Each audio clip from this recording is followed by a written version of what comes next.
Yang membuat kita geram, saya jengkel, seluruh netizen ini geram, adalah respon dari Kementerian Perhubungan.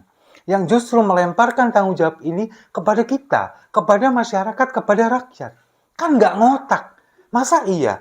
Ini yang menjadi tanggung jawab dari pihak Kementerian Perhubungan, lalu kemudian tanggung jawabnya dilimpahkan kepada masyarakat. Bagaimana caranya kita untuk bisa menseleksi itu? Itu kan yang menjadi pertanyaan. Yang punya data kalian, yang kemudian punya wewenang kalian, misalkan ada kesalahan yang bisa memberikan sanksi juga kalian, kenapa masyarakat yang didorong untuk lebih selektif?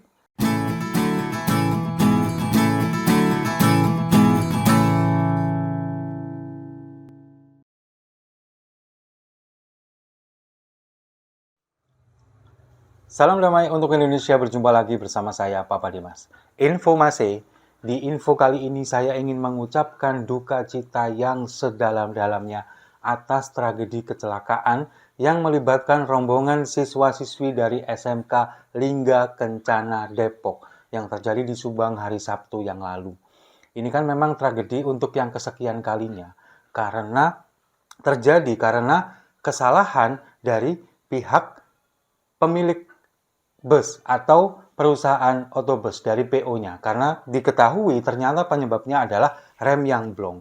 Dan setelah ditelusuri, bahkan sekarang sopirnya sudah ditetapkan sebagai tersangka, ternyata memang bus ini tidak sesuai dengan spesifikasinya. Sudah dimodifikasi, lalu kemudian juga uji kelayakan, uji kirnya. Ini terakhir bulan Desember tahun 2023 yang lalu dan sekarang belum diperpanjang. Nah, ini yang jadi pertanyaan, kok bisa bus yang sudah berusia 18 tahun ini kemudian tidak layak, tidak lolos uji KIR, lalu bisa beroperasi. Nah, ini kan yang menjadi tanda tanya besar bagi kita semua. Sampai hari ini sudah ada 12 orang korban meninggal dunia, baik dari pihak murid, lalu kemudian juga dari penduduk sekitar, itu sudah ada 12 orang.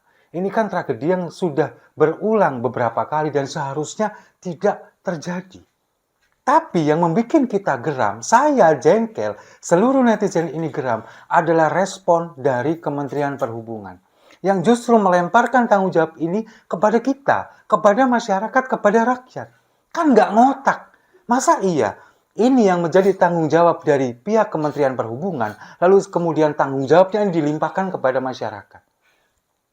Dirjen Perhubungan Darat dari Kementerian Perhubungan kan sempat melontarkan pernyataan kemarin untuk mengajak masyarakat untuk lebih bisa memilih, untuk menolak bus yang tidak layak. Nah, sekarang pertanyaannya, bagaimana caranya kita untuk bisa menseleksi itu? Itu kan yang menjadi pertanyaan. Yang punya data kalian, yang kemudian punya wewenang kalian, misalkan ada kesalahan yang bisa memberikan sanksi juga kalian, kenapa masyarakat yang didorong untuk lebih selektif? Kalau misalkan memang kondisi busnya ini kemudian secara fisik dari luar tidak layak, misalkan bannya sudah gundul misalkan, atau mungkin body busnya sudah banyak yang berkarat, sudah tidak layak, itu kita bisa. Tapi kalau masalah surat-surat, uji KIR dan lain sebagainya, apakah kita sebagai masyarakat ini punya kemudian wewenang untuk menanyakan ini kepada sopir, menanyakan ini kepada perusahaan otobusnya? Kan enggak. Itu semua kewenangan dari Kementerian Perhubungan, dari Dinas Perhubungan terkait, Dinas Perhubungan setempat. Nah, sekarang kalau misalkan kejadian seperti yang menimpa siswa SMK Lingga Kencana Depok ini, ketika kemudian body busnya sudah dimodifikasi, rangka sasisnya juga sudah dimodifikasi, bagaimana kita bisa mengecek itu? Bagaimana kita bisa tahu? Bayangkan sekarang, semua dilimpahkan kepada masyarakat. Rakyat ini disuruh untuk selektif, untuk lebih memilih sama-sama, kemudian mengawasi bagaimana bus ini kemudian beroperasi. Itu kan ranahnya Dishub sendiri, ranahnya Kementerian Perhubungan. Kalian yang punya datanya, transportasi mana aja yang layak atau tidak layak untuk mendapatkan uji kelayakan ini, untuk mendapatkan diterbitkan surat uji kelayakannya. Yang mana-mana saja kalian yang punya datanya. Misalkan pun ada pelanggaran yang terjadi, kalian yang berhak untuk memberikan sanksi. Di stoplah operasionalnya atau bagaimana sanksi yang lain sebagainya administrasi, itu kan wewenang kalian. Sementara rakyat, kita ini hanya menggunakan. Jangan kemudian karena mentang-mentang kita yang membayar, kita yang menyewa mereka, lalu kemudian fungsi pengawasan itu juga dilempahkan kepada kita. Lalu kalian mau ngapain? Makan gaji buta? Ya enggak dong. Itu kan wewenang kalian. Kalian dibayar menggunakan pajak rakyat. Tugas kalian adalah memberikan pengawasan kepada PO-PO yang nakal ini, yang kemudian tidak lolos uji KIR, kemudian tidak layak, masih tetap beroperasi. Bahkan sopir yang sering terlihat ugal-ugalan itu adalah juga tanggung jawab dari kalian. Fungsi pengawasan kalian, tegur itu, beri pengawasan kepada itu, bukan rakyat. Rakyat ini justru adalah sebagai konsumen, sebagai pengguna jasa, dan sekarang sebagai korban. Lalu kemudian dengan kejadian yang seperti ini, akan kalian limpahkan juga sebagai pengawas. Terus kalian mau ngapain? Mau ngerayu YouTuber kemudian diajak ke hotel? Cuman itu yang bisa dilakukan oleh Kementerian Perhubungan? Kan enggak. Ini kerja Kementerian Perhubungan ini juga harus dibenerin. Yang seperti ini yang harus dievaluasi. Bahwa semua kinerja kita, semua memang adalah semua tanggung jawab kita. Kita sebagai masyarakat juga punya fungsi untuk mengawasi, untuk mengontrol, kita semua punya. Tapi kewenangan itu semuanya ada di Kementerian Perhubungan. Kalian yang ditugaskan oleh pemerintah untuk mengatur ini, memberikan sanksi, kemudian mengawasi segala macam, menerbitkan surat izin. Jangan sampai kendaraan yang tidak layak, lalu kemudian bisa jalan hanya gara-gara ada uang pelicin. Jangan sampai. Kemungkinan ini bisa terjadi seperti itu. Kemungkinan ini masih ditelusuri. Tapi kalau kita melihat dengan kondisi yang seperti ini, sepertinya sih enggak. Kalau bagi saya sih enggak. Memang ini adalah PO-nya yang nakal. Nah, kemudian sekarang kita balik lagi ke masalah siswa yang melakukan studi tour. Ini kan kemarin sempat juga keluar statement dari PJ Gubernur Jawa Barat yang kemudian mengatakan bahwa kalau misalkan melakukan studi tour jangan sampai keluar kota. Nggak bisa dilakukan seperti itu, bos. Sekarang gini loh, studi tour kemanapun, dimanapun, itu adalah hak dari para siswa. Mereka yang sudah kemudian melakukan pendidikan selama 3 tahun, kemudian mereka bisa berhak mendapatkan studi tour, atau mungkin katakanlah rekreasi lah, healing setelah mereka sekolah selama 3 tahun, atau untuk anak SD selama 6 tahun. Uang tabungan mereka sendiri. Masa ia harus dibatasi? Yang harus dibatasi, yang harus diawasi adalah penggunaan dari bus itu sendiri, alat transportasi yang mereka gunakan. Sekarang jangan hanya karena misalkan ini panitia atau pihak sekolah atau pihak travel yang ingin meraup untung sebanyak-banyaknya akhirnya mengabaikan aspek keselamatan. Jangan sampai terjadi. Misalkan seperti yang terjadi kemarin di SMK Lingga Kencana. Siswa ini kan dibebankan biaya sebesar Rp800.000 per siswa. Nah, ini sebetulnya kan tidak memberatkan kalau misalkan ini sudah di planning jauh-jauh hari, 1 tahun sebelumnya misalkan. Ketika siswa ini baru masuk awal tahun 2012, sudah di planning, nanti akhir tahun kalian akan menyelenggarakan study tour. Biayanya sekian, kalian harus menabung mulai sekarang. Ini pasti tidak akan memberatkan kepada siswa maupun wali siswa.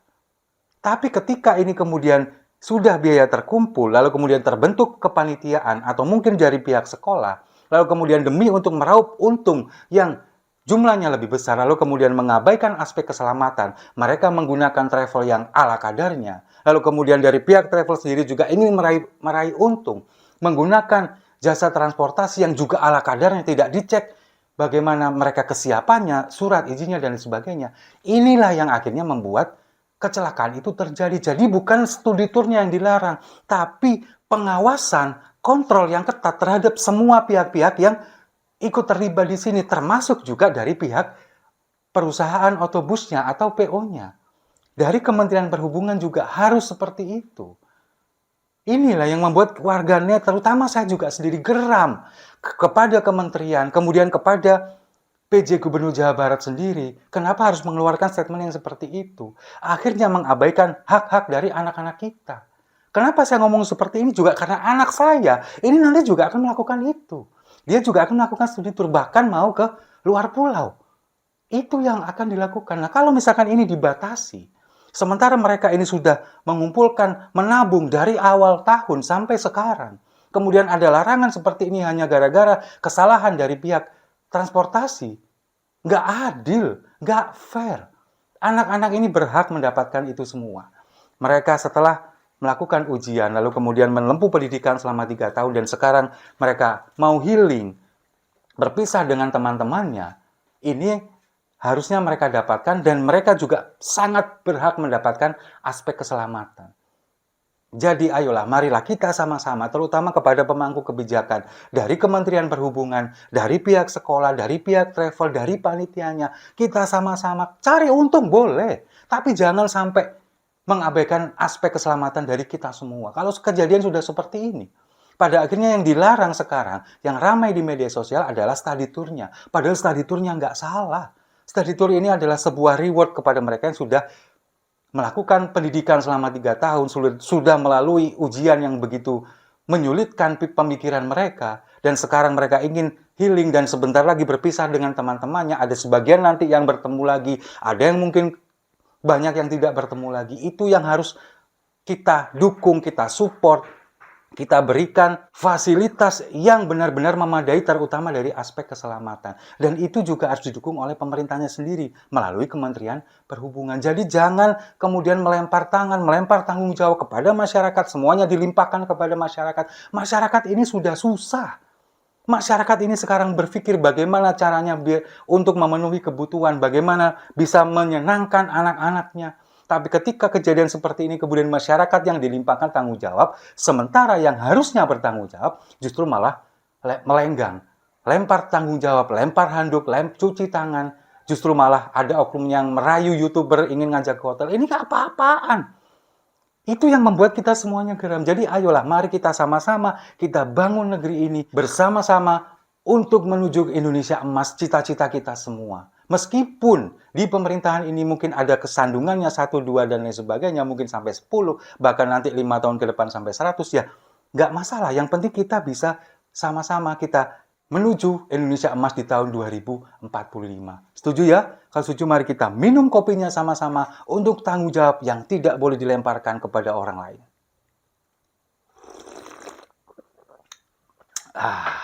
Saya rasa itu. Terima kasih sudah menyimak. Jangan lupa like, komen, dan subscribe. Sampai jumpa di video-video saya selanjutnya. Yang salah siapa? Yang disalahin siapa?